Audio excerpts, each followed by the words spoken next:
Chris on the keys, starting off our day the right way Yeah. with a little music. You are the one, we both make musical noise. Correct. You are the ones whose noise sounds like music. Josh, you're a good singer too. You're a good singer. I like to ascribe to the phrase that a brother in Christ once said. The Lord said to make a joyful noise. He didn't say it had to sound good. Yeah. You proposed to your wife by singing. I did. I See? rewrote George Strait's Check Yes or No. And I said, but instead of saying, do you love me? Do you want to be my friend? Check yes or no. I said, please don't say no. Well, And she didn't. She did not. Now I have a kid. She said yes. She said yes. Sounds like a movie title. Yeah, our life. What a movie. What a movie. I was going to say, if you're listening to this, honey, she's not listening to this. She's already heard me process all of the different things we're going to talk about. She told me that she doesn't even care. She just sent me a text saying, if Josh ever talks to you about this, pretend. And I'm actually saying on her behalf, she doesn't care. Wow, that's heinous. So heinous that I think it's probably a lie. I think it's probably safe to say that was a lie. Yeah, it is. It is. Chris, Morgan loves you deeply, and she cares about the things you do, and that is a good thing. I think she cares in the way that a wife should care, which is sometimes lovingly obligatory. What's so interesting in our marriage is that we both are and both have been at different stages in life in seminary. And what's funny about that is it really showcases the fact that sometimes you just only care about what your spouse is talking about, not because it's a particular interest of yours, but because you should listen to your spouse. It's called and humoring. care. Yeah, it's called humoring, yeah. So the reason I bring that up is so seminary would be a similar interest to both of us, right? Well, when I started in 2018 or so, I could tell she would get visibly annoyed when I would go off on these rants about the lecture that I just heard or the reading. Blame Scott Swain. And so it was like I could see on her face that she was only listening because she was my wife. And then when I started at the church, I took a year and a half off of seminary, but she started. And I saw the light in her that she wanted to talk to me about what she was learning in her lecture. She wanted to talk to me. Time humor. And so I would just look at her with this sly grin and just say, all of a sudden not so boring anymore. How the turntables have turned. Right? And now we're both in school, and so she'll tell me about her stuff, and I'll tell her about my stuff. But we're still both, even though we both love theology, we're still both just listening because we're married. Yeah. That's what it all boils down to ultimately. Yeah. Just, the covenant demands. Yeah. The covenant demands I listen to you. Got to use that in my next wedding ceremony I perform. The covenant demands that you listen to one another. Chris, we're sitting here on a Monday. As you and I have progressed in our relationship, there's a couple idiosyncrasies that I think are pretty funny. One of which is the fact that on an average Sunday, if someone goes to Downton Mission Church Stevens Point, they will see you in a t-shirt or a hoodie. Yeah. If someone comes to Downton Mission Church Wausau, they will see me with a collar every Sunday. Correct. If someone came and watched us on a Monday recording a podcast, most frequently they would find me in a hoodie or a t-shirt. Yeah. And you currently are wearing a beautiful collared, The turntables have turned again. Yeah. There's just something weird where I need my collar on Sunday and you wear yours on Monday. Yeah. I'll say this. I had an experience, a discouraging experience. I went to the Oshkosh Polo factory store, right? Okay. Because I'm cheap. I like to buy things on discount. And I went there, it was earlier this week. Maybe it was last week. And was it yesterday when you told me you were looking for a shirt? No, it was not. It was okay. It was prior to that. And I went into the store, and my wife is right in saying that I take things much more personally than I need to. And that's an assessment. However, this just kind of struck me in the feels a little bit more as I went into the store, and I know that they've traditionally carried talls, right? Yeah. And so I'll wear typically like an extra large tall. That's the size that I'll wear. And I went in and I said, do you have any talls? And this girl in her mid-20s takes me back, and she's like, yeah, I think we're trying to get rid of all of them. And I'm just thinking, oh. You heard, we're trying to get rid of you. You, exactly. You Not know what me. she said, you Chris. know me, yeah. And so I'm thinking, okay, so we're going up to like women's size 6X in the stores, size triple extra but the small. Tall guy has but the no tall shot. guy, exactly. So you want me to wear shirts where it's a midriff shirt for me, basically. just doesn't work. It just doesn't work. Have you been working on your abs? I have. Because if you're going to have to wear crop tops, I still don't want to wear a crop top. So I will say it was discouraging. It was a discouraging moment for me as I went out and about to look for shirts size tall that just don't exist anymore, quite frankly. Went to Kohl's yesterday. Because what, does tall keep you from having to buy like a 2X or something that's overly wide? Yes, because then it's like, well, you got a huge gut then if you're wearing a 2X and it's just like everything just sticks out. Mm-hmm. It's not good. So, you want the length, you just don't want the extra tummy size. So, man, yesterday went to the tall section. It looked like a ferret went through everything and just rifled through the clothes. A tall ferret. No, not even a tall ferret, because if it was a tall ferret, he would have had some respect. Whoever went through there just messed it up. I don't think any employees care about organizing that section. So I'm at a loss right now for finding clothes. This I found at TJ Maxx. It's not a tall, but it does have the correct length for me. So I was excited to do that. And typically, so Under Armour typically makes talls. Tried to find some yesterday, just didn't really see anything. Man, so. Isn't it incredible? All that came out of the sponge when all I did was slightly squeeze it and say, nice shirt. Yeah, some moments were just expressed right there. That's been lingering, man. It has been. It's funny to just, not funny. I am a little bit laughing with you, fine.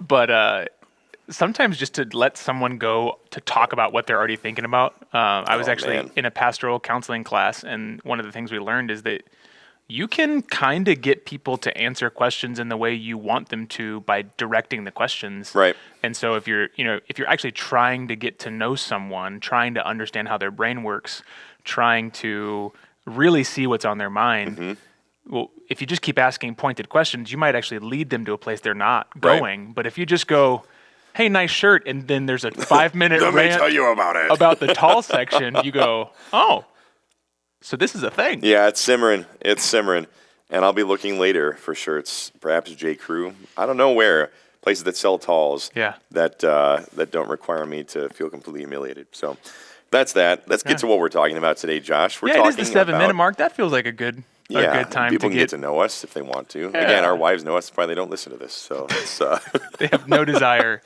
to know more. So we are in a series on the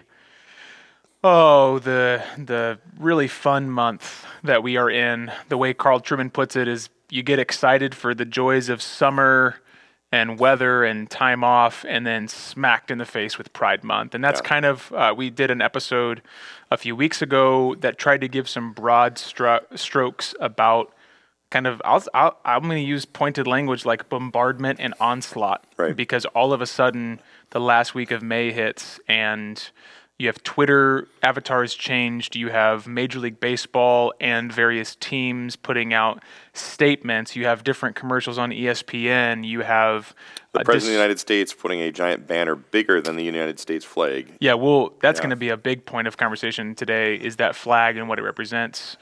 In that place, you have displays that are at the forefront of Target, and then the 2-week conversation about what happens when people say, well, we're not going to shop there anymore. Yeah. And so that word onslaught, it just happens like a wave. The dam breaks and you're hit in the face with Pride Month. And we wanted to really honor and help the people in our church by saying, you are going to be met on your social media feeds. If you're at the gym and you're just like, you know what, I want to get an hour on the elliptical and I'm going to do it in front of ESPN because there's a College World Series super regional happening. And then you look up and you're like, why is there an 8-minute expose on this NFL player encouraging me to march for Pride Month? So it's inescapable. Yeah. And this actually really is a reason why we started this podcast years ago, is because there are some things that are inescapable culturally, particularly in regards to sex and sexuality and gender, that we cannot just talk about every Sunday from the pulpit, or we would be not doing our duty to proclaim the resurrection of Christ fully and joyfully and causing our people to rejoice. So we have this podcast to say, you're thinking about it because you're seeing it all the time. Yeah. Let's talk about it, and let's talk about it in, I won't say a dispassionate way, because I think I'm already speaking in a tone that's passionate about this. In the last podcast, I said I got an axe to grind because it feels like the words indoctrination came up. You're being taught what is good, and so it's not necessarily a dispassionate way, but we do hope that it's measured though. Yes. Yeah, we hope that the time we're able to take is just to tease out and think, when someone says, I think on the last podcast we mentioned, when someone says all someone's doing is expressing themselves, we want to take the time to say, is that true? And that's what we did. We said, no, actually that's not true. Someone's trying to teach you to celebrate a moral good, and that's actually now in the religious moral sphere, not just in the let it be sphere. Yep. So we're still talking Pride Month stuff, and we will be for the next 2 or 3 episodes. And I mean, if you're catching this in July or August, it's still going to be relevant because it ain't going away. What we'll talk about today is not going away. And so that leads us, Chris, to an article that I'm sure the same person sent it to both of us. Stan the Man. Yeah. We love Stan the Man. We love Stan. He is indeed the man, capital T. Capital M. Yes. And he, although his baseball preference is just, but that's a different podcast. He is proud of the wrong baseball team. Yeah, that's true. That's true. So he sent an article that I've seen circulated in a lot of the circles that I trust from a guy named Carl Trueman. If you've listened to the podcast for a couple of years, you're familiar with the third Carl on our podcast. Yeah. We have not just Christopher Carl and Joshua Carl, but Carl Trueman. And we spent over a year going through, or maybe 8 months, something like that, going through his book on different philosophies and how we got to where we are with the transgender movement. Yeah. He is still, I mean, if Carl Trueman writes it, Josh Holland reads it because he is just such a clear thinker. And so Stan sent us this article. If you're looking to look it up, we'll make you do the work yourself because we're not fancy enough yet to link podcasts. The article is from worldopinionswng.org. It's called America's LGBTQ Establishment. We'd encourage you to read that on your own time. We just want to talk about a couple of the points, a couple of the quotes that he brings up. So, Chris, after reading that article, you called me and we said, "Oh, this is an interesting article. We should talk about it." Why were you keen to talk about this article? Yeah, I mean, I think because we've talked about Carl stuff in the past, and Carl number 3. Yeah, Carl number three. He's particularly insightful, and it's funny because prior to any of this stuff over the past few years with the philosophy, worldview kind of stuff that he's put out. I mean, I just read him Church Historian. He's a guy who he's a professor. Yeah, exactly. And wonderful guy. But I think what he did was he kind of broke the seal in the thinking spheres of evangelicalism, right? So when you get to even Matt Walsh's documentary, What is a Woman? Carl is interviewed by Matt Walsh in terms of like helping people process what's actually going on here. So he's been recognized in more than just our circles, which he functioned in prior to this. Which was needed in evangelical circles because quite often you'd look at Catholic circles and you would have disagreements in fundamental points of theology, but they would be thinking through issues like abortion more fully and fundamentally. And then you'd have evangelical circles that maybe were more resting on scripture, but were not thinking through things. Right. I mean, just even emotional responses to things. We had a meeting with a denominational leader a few weeks ago, and he said, "We're searching for a thinker." Yeah. Like it was even an evangelical recognizing we need someone more on the thinking front line. And that's really what Carl Trueman has done. Yeah, he has. And I think it's, he's done a great service to the church in many ways. But I think with this particular, with the 2 books that he's put out, one which is probably should have been the first volume in terms of, for the audience at large, which was Strange New World. I think what he has done in this article is he's given just some helpful, concise points to help us understand, something happened in Stevens Point apparently this past weekend. I believe it was this past weekend where people who were organizing the Pride event, right, there was some rain, and they asked for the city to use a huge abandoned storefront. Huge. It's the old Shopko building in Stevens Point. And they went on to make claims about saying how they were being persecuted and about how they received all these threats and everything like that. Now, I'll say from our part, I mean, we are probably the most conservative theologically church in town. Not culturally, we don't wear suits and everything, but theologically, you're not going to find a church that holds more conservative or biblical views than Well, we and do. where Marathon County has a lot of time been red, sometimes purple, as you might Right. say. Portage County's County's been blue. right? Yeah, So if you're talking blue about is all get out. persecution, you don't really have the claim there in Portage County as much as Right, you would have in exactly. other Stevens counties. Point is kind of a mini Madison in some ways when it comes to how the culture and worldview operates. And so it was interesting is to hear that and thinking, okay, you're making claims. First of all, I don't know anybody who's persecuting any homosexuals or transgender people in the Stevens Point area. I just don't.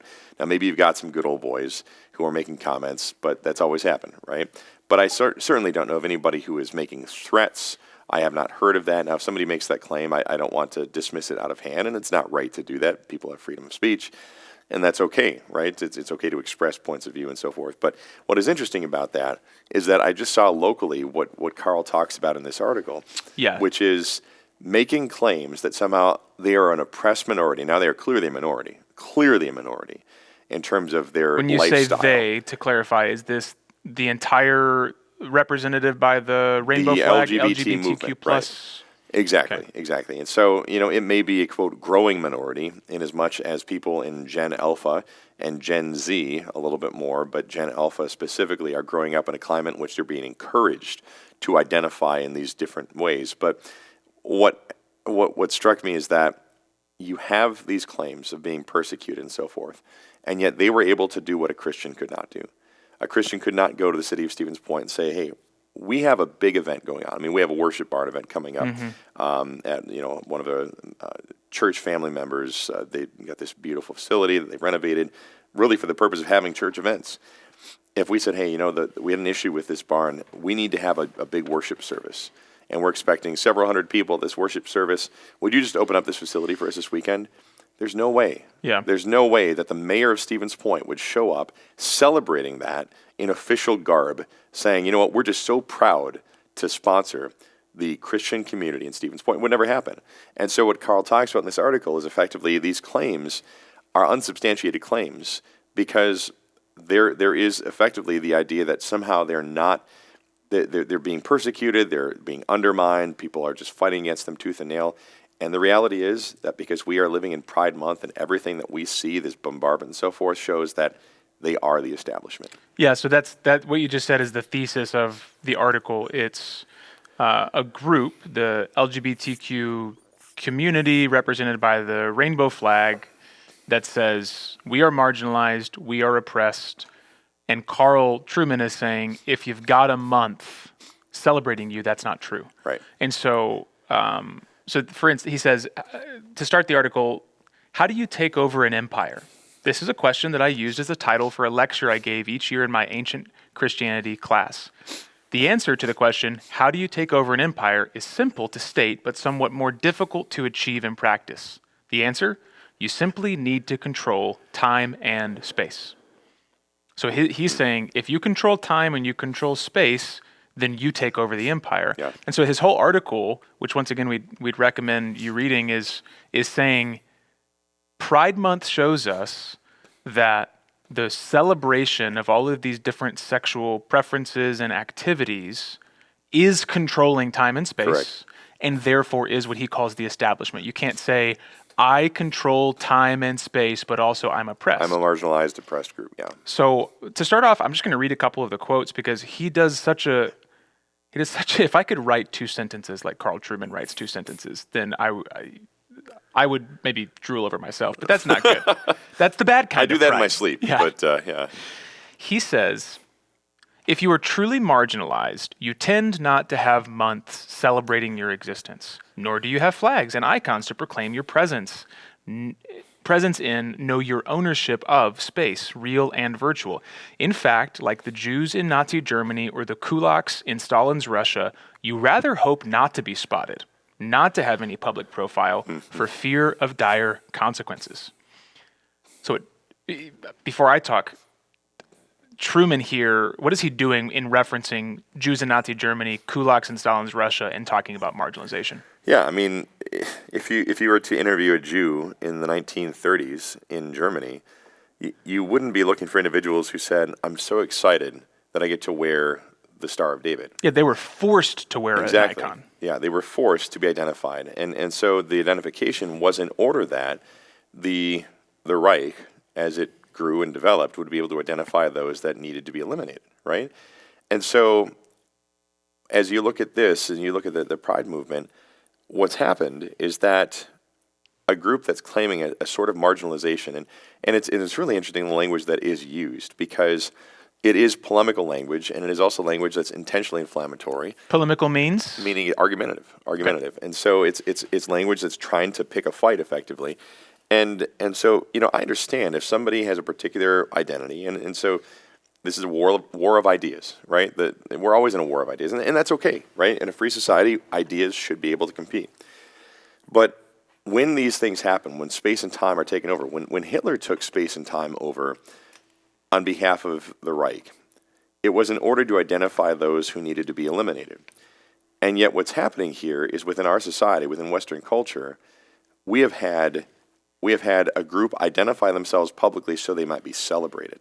So the Jews were not celebrated. So in Nazi biggest Germany. difference here, Hitler seeking to harm someone made that person identify themselves. Correct.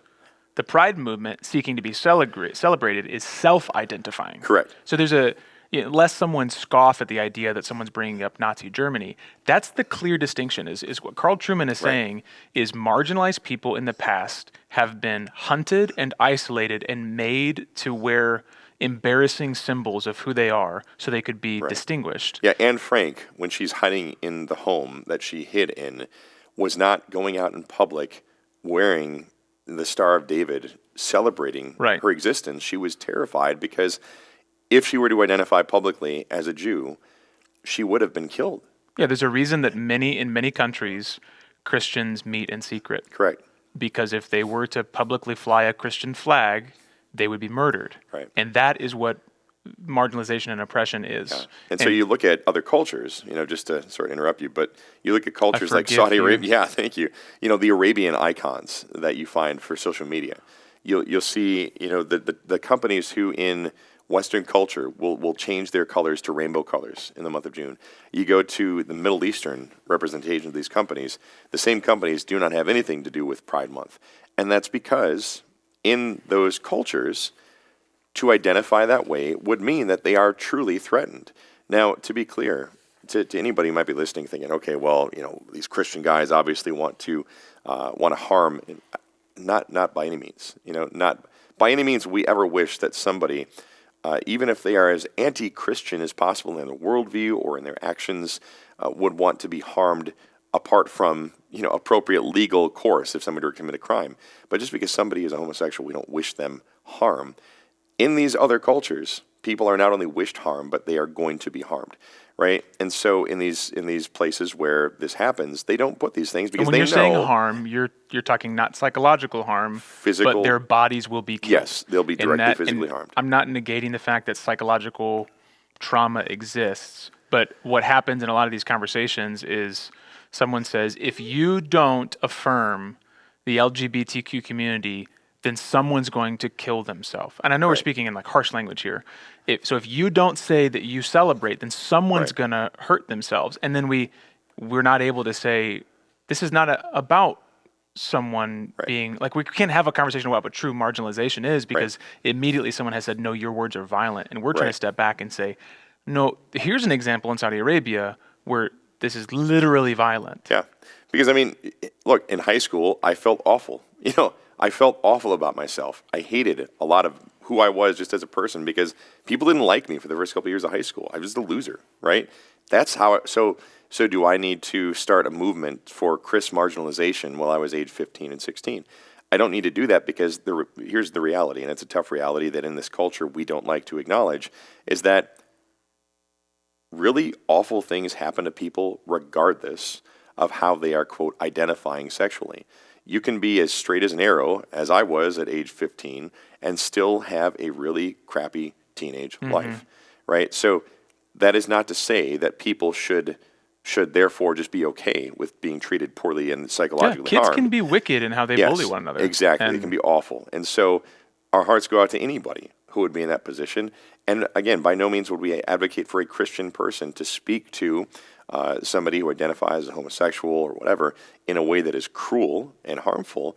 But look, if we're really going to get down to brass tacks here and talk about systemic marginalization and so forth, if you want to see where real systemic marginalization occurs, look for the countries where the people who are flying the rainbow flag high right now refuse to acknowledge it elsewhere. Yeah. And then you think that's what it really looks like when somebody is going to be physically harmed. And in our country, what this has come down to and boiled down to is that identification in our country and in our culture now in the West, identification in this way has put people on a pedestal to be worshipped and not a place to be harmed. Yeah, and so Carl Trueman has another quote. He says, "Pride Month is not about civil rights. It's about ownership of space and time. It's a demonstration of cultural and political power and an opportunity to erase from public view those who refuse to acknowledge that power." Mm-hmm. So once again, it's a demonstration of cultural and political power and an opportunity to erase from public view those who refuse to acknowledge that power. So here's the distinction. Oftentimes the Pride movement has sought to connect itself to the 1960s civil rights movement, right? Mm-hmm. And to gain support by saying we are fighting for the same things that Black brothers and sisters fought for in 1964. Right. And what Truman is saying is that's actually not what's happening. We're not talking about like forced segregation. Masterpiece Cake Shop is a great example of this. You say that homosexual couple was discriminated against. How is that any different than the 1960s? Here's why it's different. Jack Phillips didn't say, "I will not make a cake for a gay person." Exactly. He said, "I will not artistically create a cake for a gay wedding." Right. So had a homosexual person said, "It's my birthday," he probably would have said, "Here's a cake. And happy birthday." It's right? my kid's birthday. It's an anniversary, like it's a retirement. Yep. Whatever it may. There are many situations in which that person would have been allowed to do business. Where in the civil rights movement, if you were Black, no business. Right. I mean, it wasn't about artistic expression. It was about your person. Yep. That distinction was so helpful for me because for a long time I thought, what is the difference between segregation in the 1960s and Masterpiece Cake Shop? The difference, once again, is Jack Phillips is not saying a gay person cannot shop here. He's saying, I will not make art to celebrate gay marriage. Yeah. That's a very different thing. And so one of them is about civil rights. You know, I think the LGBTQ community would have an argument if you had vast swaths of businesses saying, you can't shop here. Mm-hmm. If you have a rainbow on, you cannot shop here. Right. That would be a civil rights issue, I think. Correct. But if someone is saying, I cannot legally fund your adoption because we have a differing view of what marriage is, right, that's not a civil rights issue. Right. And so we need to be able to distinguish those two things. And then we can say the Pride movement is not really about civil rights. It's about ownership of space and right. time. Yep. Another thing Trueman says, I thought this was super interesting, is he says above all of this flies the flag, the pride flag, with its ever-changing design. So think about it. It used to be a simple, 5 layers of colors, like, simple like a rainbow, but it's horizontal. Now it has that triangle in it, and I think maybe it's like 2 triangles, and things keep getting added. Chevrons and Yeah, and so Trueman says, above all flies the flag with its ever-changing design, a symbol in itself of the instability of inclusive sexual identity politics. It is almost guaranteed that the flag of last year now excludes some new group that demands not merely acceptance, but full-blown societal affirmation. Yeah, Two-Spirit is a new thing, actually. I heard Justin Trudeau speak about. Yeah, exactly. So that's not a joke. I'm just right in our culture. It's come to the point of LGBTQIA+. I think that's the official designation now. However, in Canada, they've included 2SL. So now it starts with it's 2S LGBTQIA+, et cetera, et cetera, et cetera, right? So something's at the front now. That's interesting. 2S stands for Two-Spirit. These are individuals who believe that they have a male and a female living inside of them. Now, that sounds quite ridiculous, and of course it is. But the point being that a new group comes to the forefront every few years now, because 10 years ago nobody was talking about the quote trans community, because people thought, okay, well, if it's just a quote male and male couple who wanted to express their love in marriage and see each other on their deathbed, well, that's not that bad. 10 years later, those people don't even exist anymore. The people that exist now are, what about these children who need gender-affirming surgery? And we're moving in this direction where things that, and this is natural, and people call this slippery slope argument, and it's legitimate in some circumstances. I was always told, or yeah. not always, I was once told by a trusted friend, slippery slope is a bad argument, but a great observation. Yeah. So Yeah. we don't have to say the only reason this is bad is because slippery slope. There's better arguments, but it's a fantastic observation. It is. And so we've arrived at a place where now we're making allowances within an organization, and let's call it an organization, that advocates for what are called marginalized groups. We're making allowances for every new group that comes along and says, hey, but what about me? What about me? Mm-hmm. And the beauty of the United States, at least historically, the ideal of the United States is, what is the Latin phrase or national motto? E pluribus unum, out of many, one. And so the American identity has always been one in which you come from Italy, come from Germany, come from Africa, whatever. And we do have, to be clear, there are systemic issues that have existed in the past in the life of our nation that have excluded certain individuals from full participation in society. And we can't overlook that fact. But there's always been an American ideal, and that American ideal has simply had to expand rightly to individuals that it had been legally left out from before. Just as sin in the church is an example that it should not be like that, right? There's a standard that God calls us to, and then when the church fails, we go, how do we know that's failure? Because we know the standard. Right. That's been the same thing with the U.S. Constitution. How do we know that it was failure to respect the identity and personhood of African Americans for hundreds of years? Right. Because we had the standard. Exactly. All men are created equal. The standard, right? All men are created equal and endowed by their Creator with certain inalienable And so we got to go back to the standard, not up in the standard. Right. And so what's happening now is that people are showing up, and it might sound laughable to us today, but in 5 years, if we laugh at it, we've become pariahs, right? And that's just what's going to happen. And so laugh at what? I'm sorry, I went on a tangent and forgot what you're. That's fine. Laugh at these quote new groups that develop. So today you might think two spirit, man. It just sounds like completely crazy. You know what? 10 years ago, to hear about somebody who wanted to cut the genitals off their children in order to avoid puberty because they thought with their child playing with dolls at age 3 was a sign that somehow they were not born into the correct body, you would look at that parent and say, well, you're going to go to prison because you're crazy, and your poor child is going to be put in a home where they can be loved and cared for and steered in the right direction to understand what life is like but as now a boy that is or a called girl. care. Yeah, now it's called gender-affirming care, and it's called abuse. The state of California has introduced a bill within the past week or two that is looking to criminalize parents who will not affirm their child's gender identity. Did Minnesota pass one or introduce one as well? I think there was something similar in Minnesota. There's been talk of it, but California, of course, with its political climate, there's a high likelihood that this type of thing will go through. And so you think, what is this going to mean for parents? Because 25 years ago, a parent who had a child who talked about this kind of a thing would take their child to a therapist and say, there's something going on here. There's something that's not right, with my son, my daughter. And that therapist, that counselor would help that parent work through this.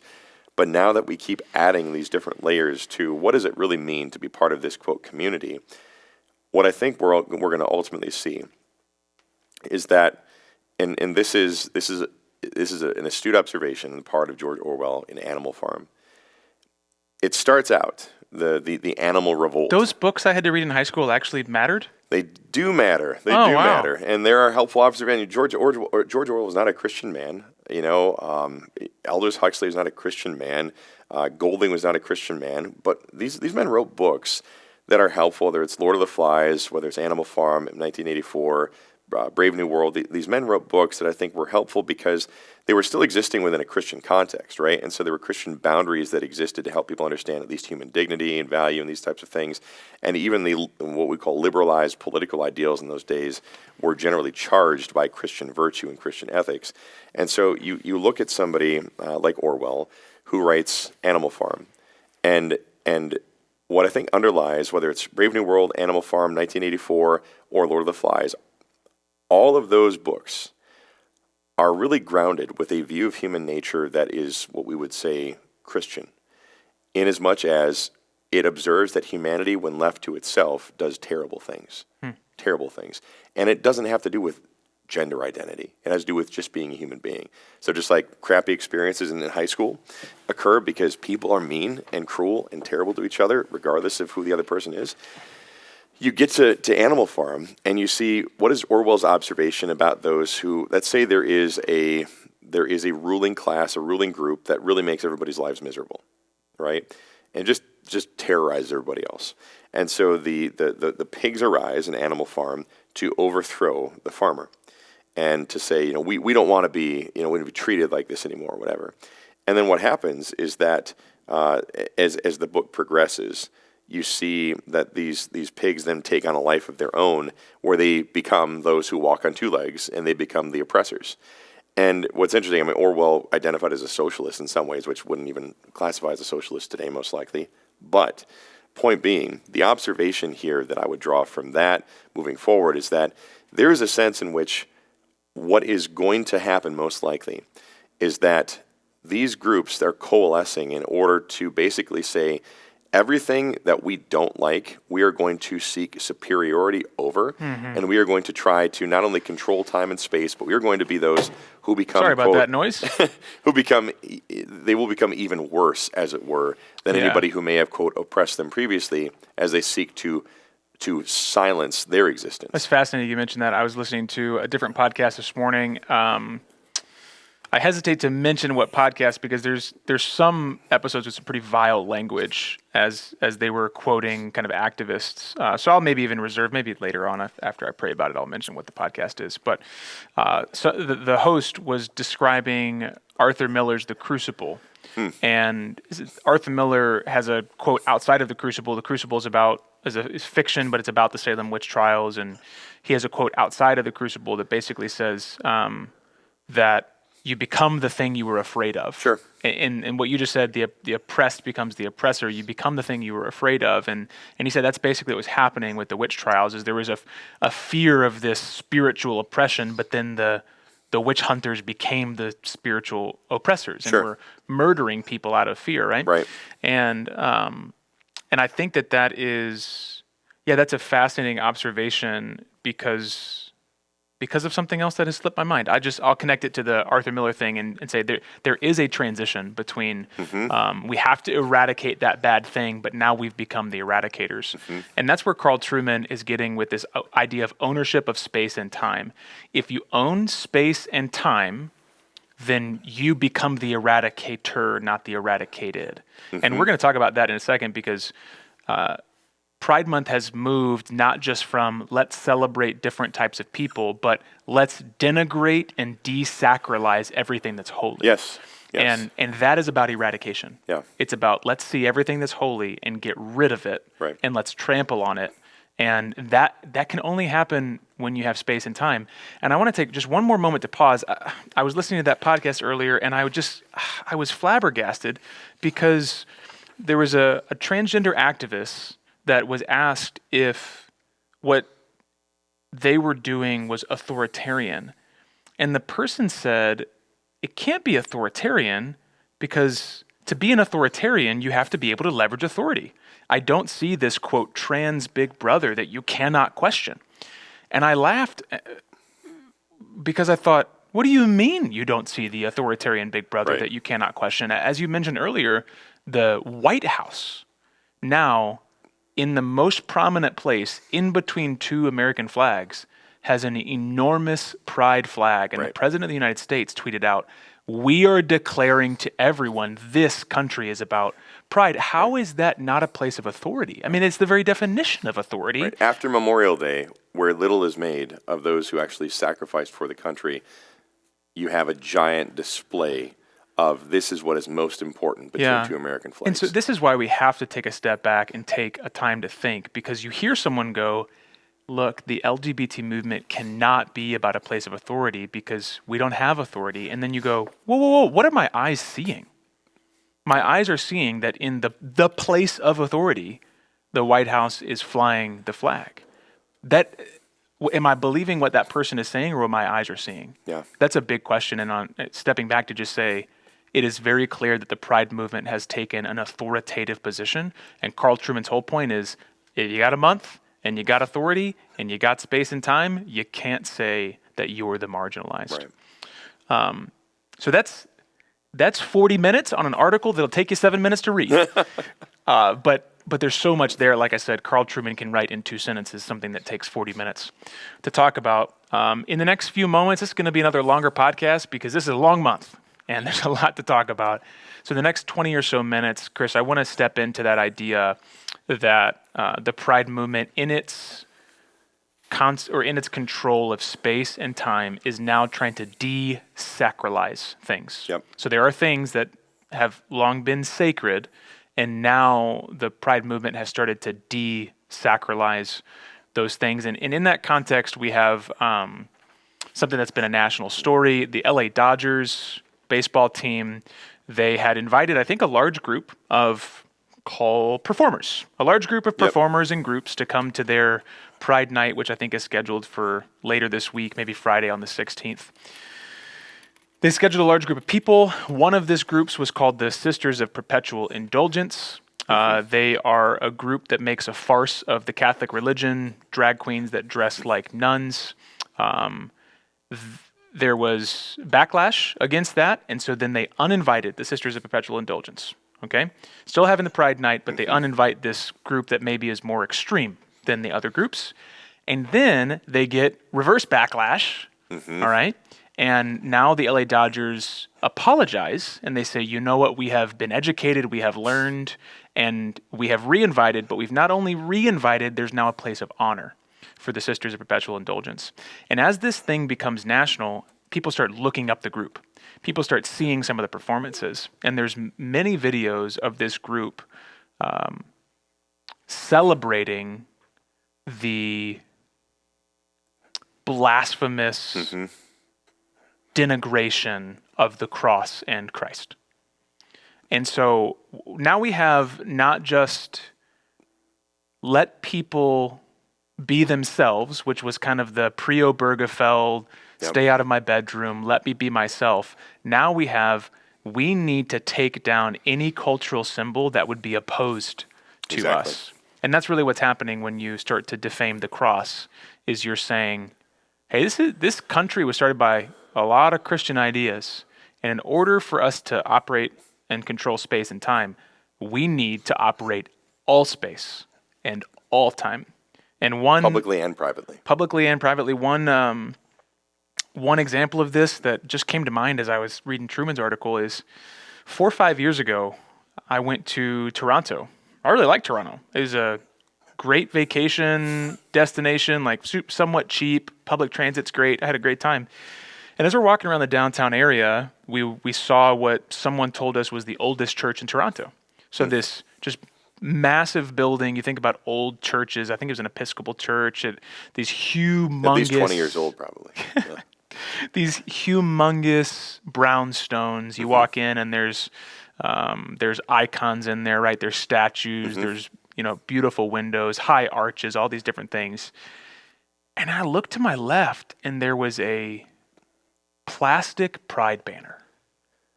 And I thought, whoa, this tells me something. Yeah. Everything in this building is artistically, carefully crafted and preserved for beauty. And it's stone, and it's made to last. And it's separate, basically, right? It's different, it's other. Yep. And then slapped on the wall, a piece of plastic. Yeah.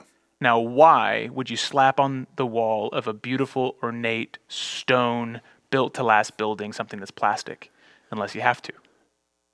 Well, and I mean, it's effectively graffiti. And you think, what is the point of graffiti? You can take a structure that is completely, it's just a canvas to somebody, effectively. And so somebody goes, they take it, and what that structure then becomes isn't the whole structure that somebody would otherwise observe. Think about train cars. They go, oh, that train car is carrying grain, it's carrying oil, and whatever. Well, somebody goes and tags it. The only thing you notice about the train car is that somebody's, yeah, and so there's graffiti on it. So this church then is like, well, the only thing that really matters about this church is we got a Pride banner up, right? And that becomes the most important thing. And so I think, And when you talk about ownership of space Yeah. and time, there was no flag that was supporting the pro-life movement. There was no flag supporting minority races. There was Right. no flag supporting battered women. There was no flag supporting any other group. So that tells you something about the ownership of space and time. Exactly. That church felt that they needed to signal their alliance. The term ally is used. They needed to signal their alliance with a powerful group. Exactly. Yeah, I mean, it really, what it boils down to when it comes to how these things operate and the kind of profaning of the sacred. And, we're a church that one of our buildings we're sitting in right now used to be a nightclub. So we're in no way advocating that, stone and wood and whatever somehow makes it a holier space, but it's the signification of it. Just Yeah. like, we're not Roman Catholics, and we certainly have some significant disagreements with some points of Roman Catholic doctrine. But, would we take offense at the, quote, Sisters of Perpetual Indulgence? Yes, because there's a principle. The principle behind it, just like these people don't care about Roman Catholic doctrine versus, evangelical doctrine. What they care about is, how can we take an image that is publicly recognized as associating with something, Yeah. and how can we profane it by putting our stamp on it? Yeah. Right? And so throughout human history, this is fundamentally, and in no way do I say this lightly, this is fundamentally what Satan has done. Satan has taken the image of God, which humanity, we are the image of God. Right. We're created in the image of God. And he has taken every opportunity and every effort, whether it's going back to, you will be like God, right? I mean, that's the first effacement of the image of God at that point, is to say, well, you'll be like him. So create this caricaturization, this perversion of the image of God by seeking to claim his position for yourself, which is what Satan did at the fall of the devil and his angels. That happens. You see the defacing of the image of God and the murder of Abel.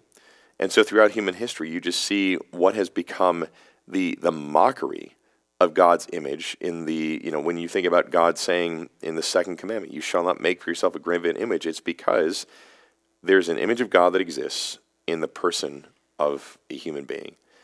And God exists as he does, triune in nature, without the image, right? He doesn't need to have an image. And yet what Satan has done is he has done everything it can. And this, we just started preaching through the book of Revelation as a church.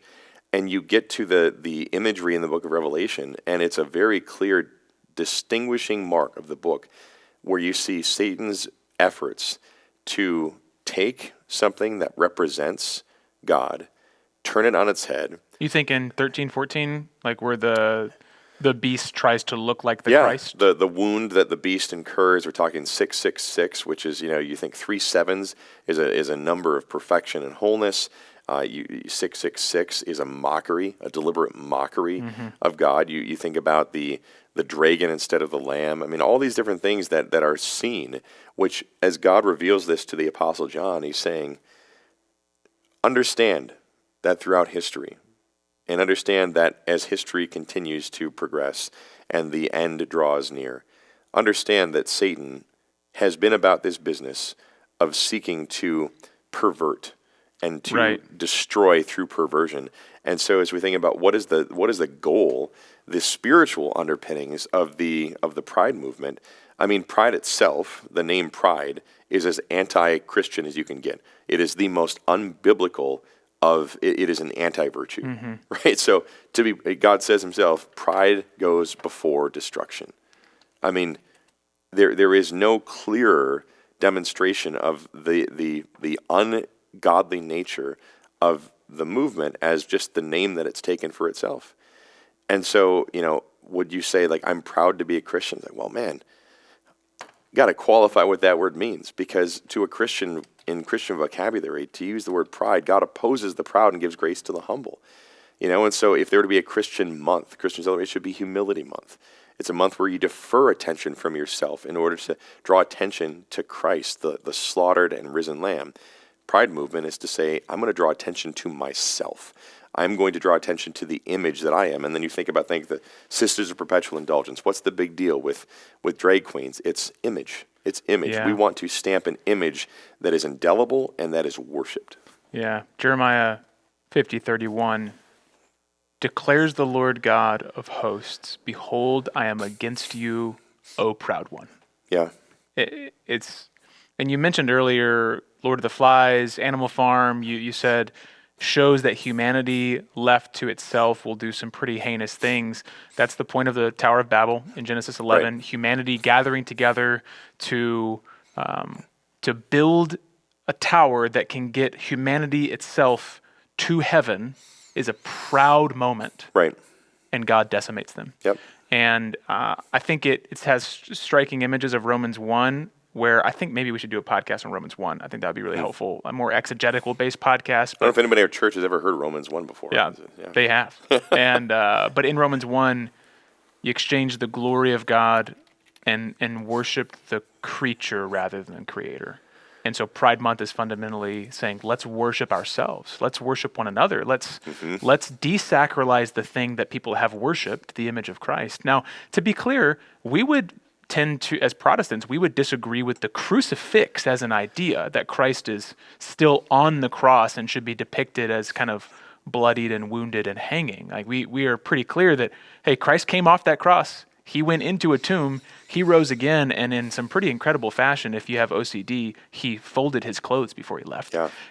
And now he's in heaven. So Yep. if you want to picture Christ, he's ascended and reigning, not Yes. not on a cross. Weakness is part of the story, but it's not the end of the story. So we might disagree with the crucifix as an idea or as a depiction, but we don't disagree with the idea that someone, maybe don't disagree is a bad phrasing, we agree that someone should not be seeking to defame that, because what's happening if you try to defame the crucifix is you're saying what people have kept as sacred and holy needs to be defamed so that our side can win, essentially. Yeah. Well, and even think about the idea of femininity, right? So historically, biblically speaking, Christianity has been a defender of the dignity of women, right? I mean, you even go to the Old Testament, people talk about property and so forth, and that's a completely different conversation, because what you see is that as Adam responds to Eve before the fall, right, before sin enters the world and pollutes our idea of how human beings should operate, you see Adam saying, this at last is bone of my bones and flesh of my flesh. And so Adam views his wife as somebody who is significant, who shares dignity because they're from the same stuff, right? And then you look at what's happening now with, and so I think you look at the feminist movement, and is there some good in the feminist movement? I think to a degree, the feminist movement had some good to it because, women who are being beaten behind the scenes, that should not be hidden under the guise of, men are stronger. Like, that's just garbage. That's absolutely filthy. But then, you go to the Pride movement, and I'm looking here at the kind of the invitation to the Point Pride crawl that happened in Stevens Point. And it shows these 6 different individuals who are, it's at the center of this Point Pride crawl, and at the center of it is Just Stacy, Jasmine Rain, Holly Wood, Kay Bai, Ope Felicia, and Tiffany Ora.